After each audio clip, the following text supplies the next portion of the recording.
Hi guys, and welcome to another episode of Ethical Investing with the Urban Hippie. In this episode we're going to have a chat about leveraging on property. Okay, this is where a 7% capital growth can actually end up with a 35 to 280% return on your investment. I know that's a little bit hard to believe, but again, what we're looking at today is how leveraging our money can get us up to 280% capital growth. So we're going to have a look at some slides later on during this one as well, but we'll have a look at the numbers on this. Now, none of the numbers that I use in my episodes are arbitrary. We look at $400,000 properties. Typically, the reason we have a look at that $400,000 is because we want to be buying in the capital cities of Australia below the land tax threshold. Okay, land tax threshold means it's easier to tenant because we're targeting a lower socioeconomic group, and we're targeting the rental bulk or the working or blue collar class of Australia, and which is typically the type of area or part of our socioeconomic area that is geared towards Housing Commission and just above those areas, Department of Housing. Okay, so they're typically the lower rental areas and easier to tenant. They're the high tenanted and very, very low vacancy. So to have a look at the yields, the reason that I look at a $400,000 property, and look today, a $400,000 property in Sydney is a unit, in Melbourne it's a townhouse, and in Brisbane it's a house. In fact, we can actually buy new homes for $400,000 in Brisbane, and obviously we prefer houses because they have a higher land content. And it's all about land content. That is what creates the wealth for us. That's what gets the capital growth. And as I said in a previous episode, the capital growth we really want to be targeting is around that 7% or higher. That means that we're looking at a doubling in value roughly every 10 years if we're having that above 7% capital growth. Also, we can achieve cash rates for most banks today around that 5%. So it means we're buying low, and we're achieving a higher profit on our cash rate. So if we have a look at leverage on a $400,000 property at a 7% capital growth, you're looking at an annual return of $28,000. Now, we would consider that unrealised profit. In other words, we can't take it out and spend it. So we know that the property is valued at now $428,000. However, as I said, it's unrealised profit because we don't have a mechanism for spending it at this stage.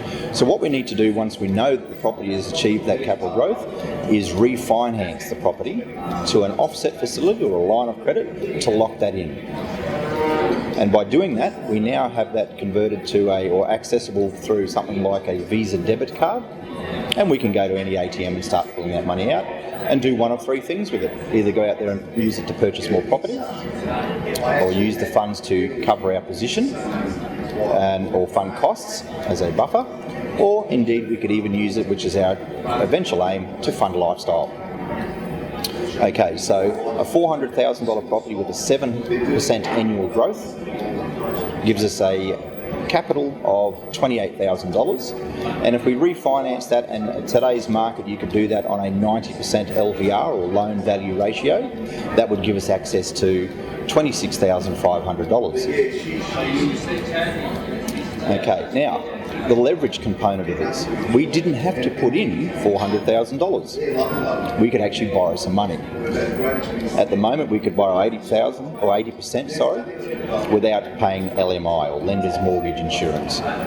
Okay, so that would mean that we're actually borrowing on the property $320,000, and we would be putting in from our own equity or cash $80,000. And as long as as you remember from our earlier episode, principle number 2, which is that the holding costs of the property are covered by our rents, that means that the 7% capital growth of $28,000 is actually a return on our $80,000 deposit.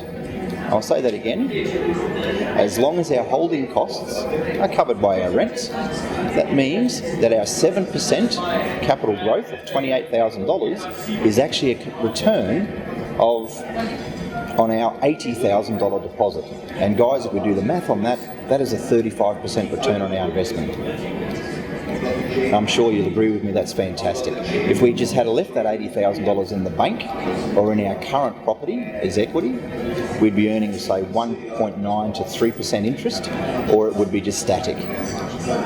But by pulling that money out and putting it into a property valued at $400,000 at an 80% LVR and a 7% capital growth, we've had a return on our investment of 35%. So what we're talking about here, guys, is not spending money, it's repositioning it. We're actually taking it from our bank or our current equity, putting it into another property that's achieving quite a modest 7% capital growth, but because we've only put 20% of that of our own money, we've actually achieved a 35% return on our investment. In the next episode, we're going to have a talk about LMI, how to use that as leverage, take advantage of it, and get a 70% return on our investment. Thank you, and I look forward to seeing you at the next episode.